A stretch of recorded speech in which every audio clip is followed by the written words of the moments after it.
Hello.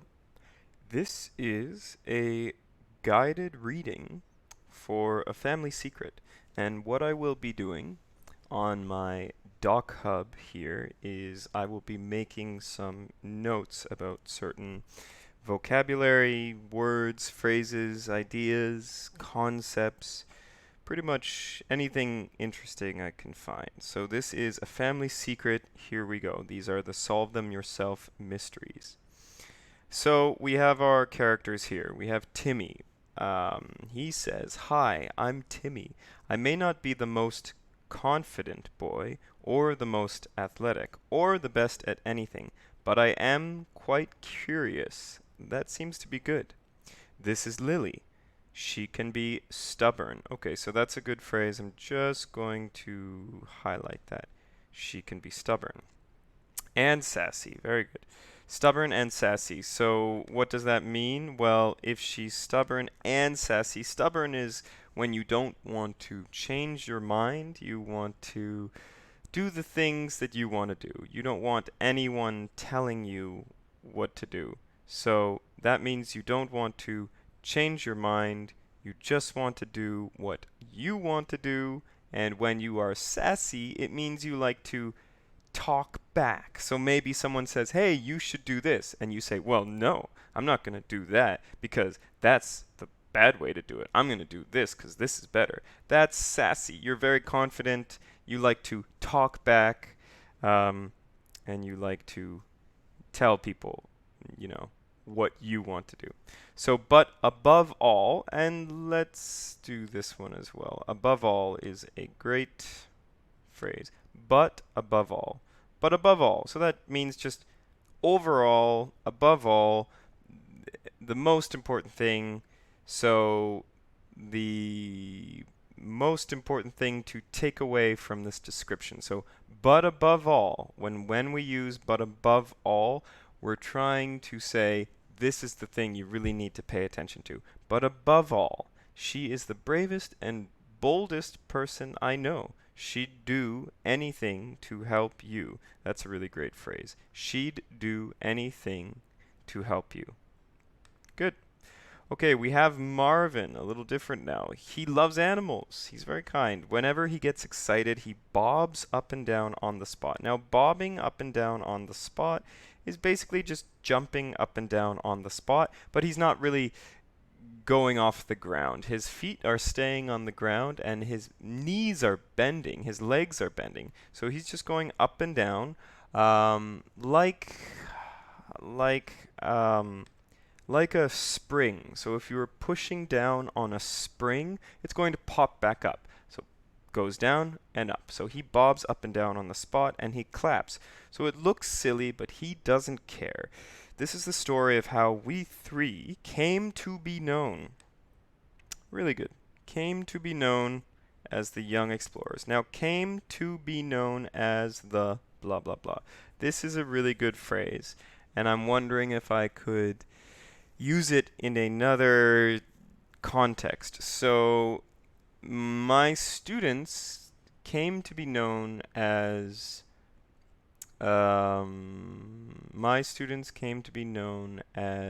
some of the best students ever. My students came to I could say that my students came to be known as the best students ever, because let's say I'm talking about young students. So my math students came to be known as the best mathematicians in the city. So that means they studied really hard and they came to be known, so now people know them as the best mathematicians, the best math students. If I'm talking about my adult students, I could say my adult students came to be known as proficient English speakers. So maybe previously they weren't very proficient, and then they came to be known as very proficient English speakers. Okay, so that's really great. Here we go. Starting with chapter 1, writing in the margins. Now, margins are usually this part of a book. So the side, let me just put an arrow here. The side of the book. The side where the pages come together, we call that the margin. So if you're writing in the margins, it's a place where you write just kind of little notes, little jot notes, little shorthand notes. Writing in the margins is something I do when I just want to make sure I remember something. So I would put down a word or anything. So here we go. Late one evening, I heard a knock on my door. It was my older brother Tom. "Listen," he said. "I have to tell you something important." I could see he was serious. "Tomorrow is your class trip to the library, right?" Tom asked. I nodded. "Okay. What I'm about to tell you must remain a secret. You can tell Lily and Marvin, but no one else. Can I count on you?" he asked. So we have "I nodded" here. That just means your head is going up and down. It means yes. Can I count on you? Can I trust you? That just is a really good phrase to use when we want to make sure someone is going to do something for us. Can I count on you to buy me McDonald's? Okay, here we go. "Of course, I promise," I said. "In the library, each kid will be given a very old book to look at," Tom said. "I know," I said. "They warned us to be really careful with the books." "Right. Now, one of these books is special. It holds a secret message." "A secret message? What are you talking about?" I asked. Tom shook his head. That means his head is going side to side, and it means you can't do something. It means no, or you can't say something. "I can't tell you more right now, but you need to find the book and follow its clues." With that, Tom got up and left. So that's really good. Just going to highlight or underline that. Tom got up and left. Really common phrase. Got up and left. Tom got up and left. So that would be you just get up and go. So I got up and left. As soon as I heard that there was free food, I got up and I left and ran to the restaurant. So got up and left is really good, a really common expression. I could hardly sleep that night. What secret message was my brother talking about? The next morning I met up with my two best friends, Lily and Marvin, on our way to the library. I told them what had happened. "A secret message?" Marvin asked. Eyes wide? Eyes wide just means you're excited about something. If you say his eyes were wide, it means his eyes opened up, and it shows that he's very interested. "Maybe a treasure map." "No way," said Lily. "I bet it's a prank." I shrugged. "Let's find the book, okay?" My friends nodded. A little later, we met our class in the library reading area. "You each have before you an ancient book," said the librarian, Mrs. Wise One. I looked down at mine and wondered if it held the secret. Mrs. Wise One saw me and scowled. Scowled is when you make your face a little, it looks not very pleasant. Maybe it looks like you're angry, so scowled that's something the teacher will do when they want you to know that you're in trouble. So I've had that before. I look up and I see the teacher looking at me and scowling, and it looks like they're about to yell, or it looks like they're angry, or they're upset. "Timmy Tobson," she said, "are you listening?" "Sorry," I said. Mrs. Wise One nodded. "As I was saying, these books must be handled with care. Turn the pages slowly. They may break." Around me, pages started turning. Suddenly, I heard Lily's voice. "Your frog?" she whispered. "You brought your three-legged frog?" Some time ago, Marvin had found a frog. It was hurt, and he'd helped it get better. I knew Marvin wanted to take it to the vet later that day.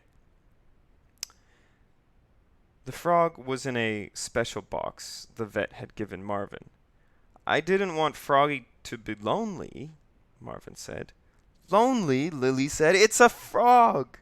14 heads turned to look at Lily. So that means all the other kids in the class, all the other heads turned and looked at her. 14 heads turned to look at Lily. Lily's eyes grew wide. So here we go. We have grew wide again. Now, this is not because she's interested. This is because she's scared. She's scared. All of a sudden, the situation has changed. Everybody's looking at her. She's in trouble. She'd yelled in the library. And this is good here. She had yelled. She had yelled in the library. We're just making that shorter. She'd yelled in the library. She'd yelled in the library. Even I knew that wasn't allowed. Now you can see here the I is different. Why is the I different? So the I is, actually, let me get rid of that. Let me add a highlight. Here we go. I is slanted. It's not straight. So that's called italics. Why is the I in italics? Because that is trying to emphasize that I. It's trying to stress the I. It's trying to put more attention on the I. So when you see that I, you know that he's saying even I knew that wasn't allowed. So even I knew that wasn't allowed. That just means everybody knew, even I knew. This is like a really, really, really important thing that everybody knows. Even I knew that wasn't allowed. So yelling in the library, nobody is allowed to do that ever. Even I knew that wasn't allowed. Mrs. Wise One walked over to us. What was that about? She stopped short. She stopped short. It's a good way to say someone just stopped abruptly. She stopped short. Marvin, she shouted. These books are part of a rare collection, and you would dare underline words? You would dare? And this is also in italics, like the I, and that's trying to show some emphasis on that word. We're trying to stress that word. It's the most important word in the sentence. You would dare underline, so that's really serious. You would dare do this. That means you really would do this. You had the not the courage, but maybe the stubbornness to do this. You would dare do something this bad? Marvin looked puzzled. He glanced down at the book. It wasn't me. Don't you lie to me, Mrs. Wise One said. She pointed at Marvin's drawings below the book. You've been drawing in pencil, and the words in the book are underlined in pencil too. I knew Marvin would never write in an antique book. Lily and I stood to get a better look. 3 words were underlined, but there was something strange about one of the lines. Marvin didn't do it, I said.